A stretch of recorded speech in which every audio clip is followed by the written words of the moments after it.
Alright, what is going on, guys? Kind of the breakdown for UFC 285. This one's on the prelims at middleweight. We got Julian Marquez taking on Marc-André Barriault. About the same on reach, 2 inches for Barriault, and they're about the same on height as well. Marquez is an inch taller, so I guess I will start with Marc-André Barriault. Really up and down roller coaster UFC career, some success, and some rough patches for sure. He's kind of in the midst of a rough patch right now. After picking up 2 wins. One got overturned after some type of PED test on the part of Barriault, I believe, and that was a knockout over Oscar Piota, but that one did get overturned. But yeah, then he turns around with wins over Abu Azaitar and Dolce Lujambula before being knocked out by Chidi Njokuani really early with a big overhand last February.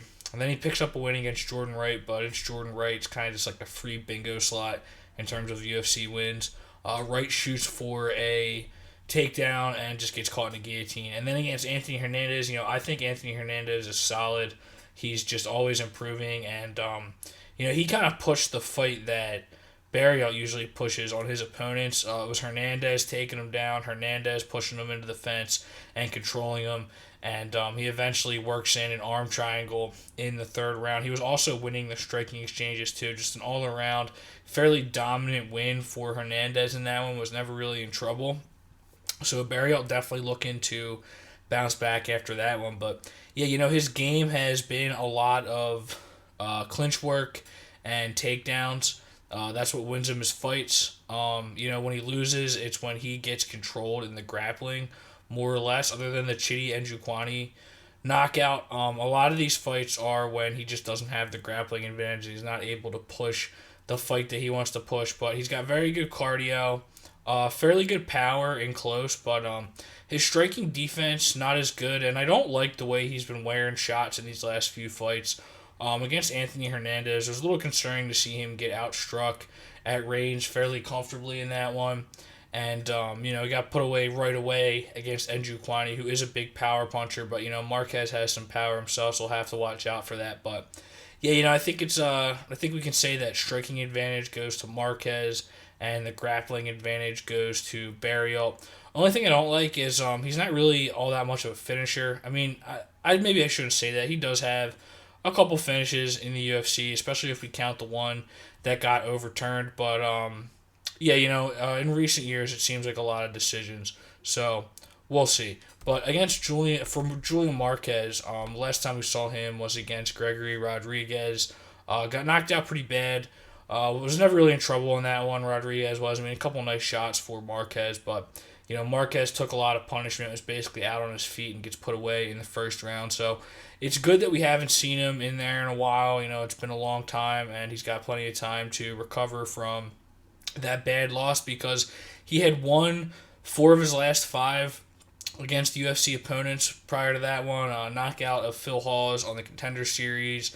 Really back and forth wild fight with Darren Stewart. Ends up getting the second round submission. And Marquez, again, I think that he's going to be at a grappling disadvantage in this one, but he does have decent submission game off of his back or when he's being controlled. He's picked up a few of his wins that way. Not always. He has good submissions that he works on his own, like against Sam Alvey. That was all Marquez pushing the pace, just, classic Sam Alvey, just getting backed up, and he just finds that second round rear naked choke. But yeah, Marquez, I think his best weapons are his cardio and his durability. He can definitely take a punch, and he's got very good cardio. He's been in a lot of high paced fights. Good cardio all around in this fight for both these guys. Again, he is a little susceptible to getting taken down, but he has good get-ups and he has good submission ability that he threatens. I think that Barriault is a higher level wrestler than, say, Maki Pitolo, and Pitolo was pushing the pace in that fight, controlling Marquez on the ground in rounds 1 and 2 before he just gassed out and got caught in an anaconda. So I don't think that we're going to see Barriault do that. So if that's how Marquez loses, I think it's going to be that way, just a lot of clinch work and grappling from Barriault. But Marquez definitely going to have power advantage, good kicks. He's a better fighter at range. Barriault typically does his best striking work in close. And, Marquez, solid clinch game, himself. Both these guys are pretty solid in the clinch in terms of landing offense and fighting for position.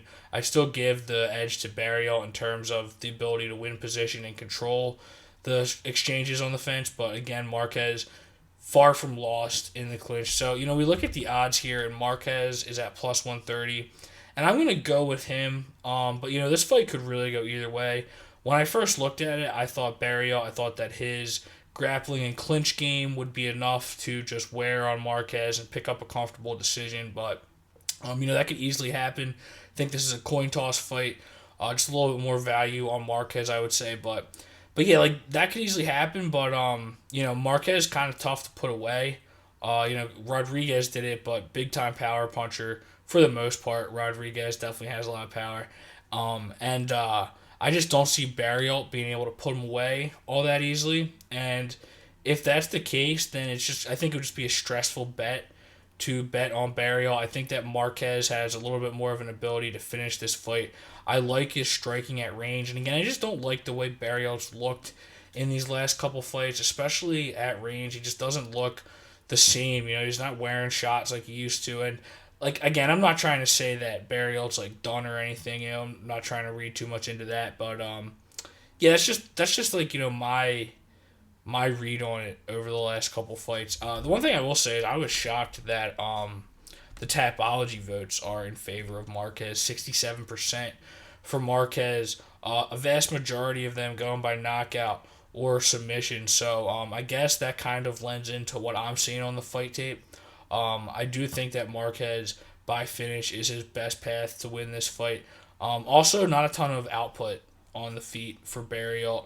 So that also lends to my decision here, but really could go either way. I just think it's kind of a dog or pass situation, and I'm going with Marquez. So thanks for watching, guys. Share, subscribe, and take it easy.